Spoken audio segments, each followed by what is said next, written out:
ดวนที่สุดในตอนนี้เหมือนฟ้าพาลงกลางใจของหมอลำเพชรลำเพลินอีกครั้งเมื่อพระเอกลีโอ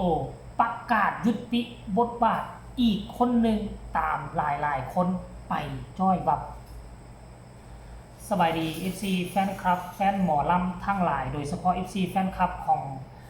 วงเพชรลำเพลินพอผู้ใหญ่บ้านสายจวดเมพรพิรดีรวมถึง FC แฟนคลับบ้านศรีวิไลรวมถึง FC แฟนคลับของน้องธิดาลาวให้หู้ให้ทราบทั่วถึงกันปีนี้มันคงจะเป็นฝันห้ายของเพชรลำเพลินอีกปีหนึ่งที่ผ่านมาว่าเจอประเด็นดราม่าเจอปัญหาต่างๆก็ถือว่าโบนักน่วงขนาดนี้ตามที่ข้อมูลข่าวสารค่อยไปเห็นบางเพจบอกว่าเป็น10คนคนอาจจะลาลงว่าซันเดย์แต่นี่ล่าสุดนี่คือพระเอกลีโอลาลงแล้วบวกใส่กันแล้วว่ามันเป็นผู้ที่7ผู้ที่8แล้วบอกขั้นท่าค่อยจำบ่ผิดนะ2-3มื้อหลังค่อยเฮ็ดก็คือ1ชาย2หญิง2แฝดหั่นแล้วต่อมาก็อีกผู้หนึง2คนแหละมาล่าสุดมื้อนี้เมื่อ1ชั่วโมงที่ผ่านมาเองพระเอกลีโอประกาศยุติบทบาทแล้วโอ้ทุกคนเลยนี่นายนะเดี๋ยวค่อยสิไปฟังนี่เฮ็ดมาดรอมาเลยนี่ก็เข้าใจดอกทุกคนว่าปิดฤดูกาลแล้วเด้เขาเจ้าก็บ่ได้ลงแบบกลางคันบ่ได้ลงแบบอย่างต่างๆแล้วก็บ่มีสัญญาผูกมัดก็คือว่าจบฤดูกาลแล้วเขาเจ้าก็ไปเขาเจ้าอยากไปวงใดเขาเจ้าก็ไปมีสิทธิ์เนาะหรือแม้กระทั่งมาจบฤดูกาลแล้วหัวหน้าวงสิปลดคนนี้ออกสิไล่คนนั้นออกก็บ่ผิดพอจบฤดูกาลแล้วก็บ่มีสัญญาดิเนาะเพิ่นมาเขียนบอกว่าผมกับซันเดลลีโอขอยุติบทบาทการเป็นศิลปินสังกัดหมอลำเพชรลำเพลินลีโอค่อนข้างทำใจยากหลายว่าซันเดกลัวจะตัดสินโพสต์มือนี้ตลอดระยะเวลาวันแรกที่เข้ามาในบ้านหลังนี้ลีโอมีความหวังลีโอบ่คอยคิดว่าตัวเองจะมาถึงวันนี้ได้มีแฟนคลับมีคนฮักคนเอ็นดูหากลีโอบ่ได้รับโอกาสจากบ้านหลังนี้ว่าซั่นเด้ขอบคุณผู้ใหญ่บ้านมานะชัยและแม่พรพิรดีที่ให้โอกาสลีโอได้ใช้ศักยภาพได้โชว์ความสามารถบนเวทีอันทรงเกียรติแห่งนี้ลีโอมั่นใจว่าลีโอบ่เคยขาดตกบกพร่องในหน้าที่ของตัวเองลีโอทำหน้าที่เต็มที่และตั้งใจเสมอพ่อและแม่บอกให้ทำอีหยัง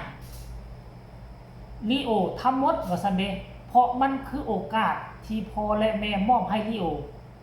เก่งขึ้นก็เพราะที่นี่คนฮักเพิ่มขึ้น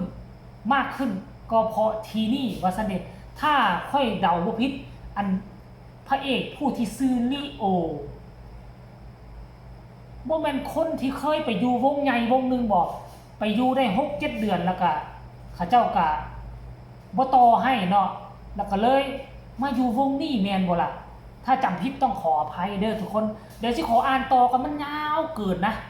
มันยาวเกินเพิ่นก็มาเขียนต่อว่าขอบใจเพื่อนๆพี่ๆร่วมงานทุกท่านขอบใจที่ทำให้การทำงานครั้งนี้เต็มไปด้วยความสุขความทุกข์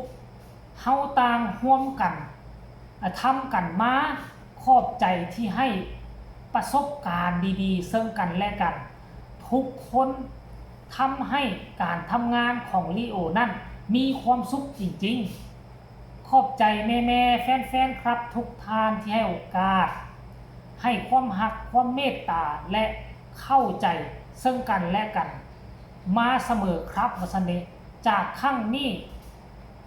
บ่ได้จากกันตลอดไปลีโอจะไปอยู่ที่ไหนก็ขอให้โอกาสและสนับสนุนลีโอด้วยนะครับอันนี้หมายถึงแฟนๆท่านผู้ชมเอ้ยโอ้หมดคำสิเว้าเฮาก็บ่แน่ใจว่าศิลปินเพชรลำเพลินมีจักคนก็บ่น้อยกว่า10-15 คนล่ะบ่ค่อยว่าสิประมาณนั้นแหละคันสุดบ่มีก็น่าจะมี11-12 คน แล้วคนที่ไปนี่ค่อนข้างว่าเป็นหัวกะทิค่อนข้างว่าเป็นโตเพิงได้อันคนที่ยังเหลืออยู่ก็คือยังปีกบ่กล้าขาบ่แข็งบ่ตามซื่อซะคนที่ยังอยู่คือปีกบ่กล้าขาบ่แข็งแต่ก็ยังมีอีกผู้นึงเนาะพระเอกต่อโชคบ่ฮู้ว่ายังอยู่บ่ยังอยู่กับเพชรลำเพลินบ่เป็นคนนึงที่ค้ำวอดและตีคู่กันกับแม่พรพิรดีคันว่าพระเอกต่อโชคไปนี่ด้วยแฮงนักขึ้นกว่าเก่าเด้ทุกคนเอ้ยถือว่านักขึ้นกว่าเก่าโอ้เดี๋ยวเข้าไปเบิ่งของพระเอกต่อโชคก็สิเป็นอะไรเนาะพระเอกต่อโชคอัปเดตคิวงานปักหมุด4 ชั่วโมงเป็นวาสนาบารมีบักล่าคักครอบครัวคักในทำบุญครั้งใหญ่บ่เห็นเพิ่นเทื่อบ่เห็นเพิ่นไปท่านผู้ชมยังบ่เห็นลาไปเทื่อก็ขอให้ยืนเคียงข้างทางวงเพชรลำเพลินต่อไปก็น่าจะดีอนาคตบ่แน่ใจได้ปีหน้าฟ้าใหม่บางที่เขาเจ้าโด่งเขาเจ้าดังขึ้นแต่ว่าสำหรับคนที่ไปเฮาก็บ่โทษไผท่านผู้ชมทุกคนล้วนแล้วแต่เข้ามาเพื่อหวังสิ่งตอบแทนหมดนั่นก็คือเงินค่าจ้างนั่นก็คือเงินทองที่จะไปจูนเจือครอบครัวในเมื่อความสามารถเขามีซ้ำนี่และเขามีทางเลือกที่จะมีการมีงานเข้ามาหลายกว่านี้เขาจะมีเม็ดเงินเข้ามาหลายกว่านี้เป็นไผ่กระไปได้ว่าต่างชื่อว่าเป็นไผ่กระไปยกตัวอย่างมาอยู่วงนี้เดือนนึงนี่ค่อยได้เงินนี่ประมาณค่าจ้างมื้อละ500ซะ500 600ก็สิเอาเดือนนึงนี่ค่อยมีงานที่ประมาณ10 งานสิเอาค่อยก็ได้บ่จักกี่พันเอาแม่นบ่ล่ะถ้ากรณีว่าค่อยไปอยู่วงนั้นค่อยได้งานมื้อนึง15เดือนนึง15 งานตามสูตรเอา15 งานแบบสิห่วยมันได้หลายกว่าคนที่ออกมาทำงานแบบนี้ล้วนแล้วแต่มีภาระทางครอบครัวหมดก็ต้องคันกรณีมี2 ทางใดที่จะเฮ็ดให้เขาได้หลายเขาก็ต้องไปหมด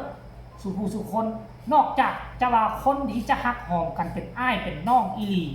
ตัดกันบ่ขาดเขาจึงอดทนสู้นำกันค่อยก็หวังว่าการลงครั้งนี้มันจะนำพาสิ่งดีๆมาให้เพชรลำเพลินมันจะนำพากลุ่มคนศิลปินที่มากความสามารถและที่บ่ได้รับโอกาสจากวงอื่นจะเข้ามาเป็นเพชรเม็ดงามในฤดูกาลต่อไปค่อยก็หวังไว้เอาว่าแนวนั้นท่านผู้ชมเนาะสำหรับคลิปนี้ก็ขอวิงวอน FC แฟนคลับที่ดาลาว FC แฟนคลับบ้านศรีวิไลส่งกำลังแห้งใจโดยการกดไลค์กดแชร์ช่องนี้ก็ได้หรือว่าจะไปกดไลค์กดแชร์ส่งกำลังแห้งใจให้เพจหลักของเพชรลำเพลินก็ได้หรือว่าจะส่งกำลังแห้งใจทางใต้คอมเมนต์เขียนมาจะคำ2 คำเนาะเห็นคนล่มแล้วอย่าข้ามอย่าซ้ำเติมบ่แน่อนาคตภายภาคหน้าเขาอาจโด่งดังเปรียงปังเขาอาจจะได้เพิ่งบุญบารมีเพิ่นก็เปลี่ยนไปได้สำหรับคลิปนี้ฝากเอาไว้ซ้ำนี้ก็แล้วกันสบายดี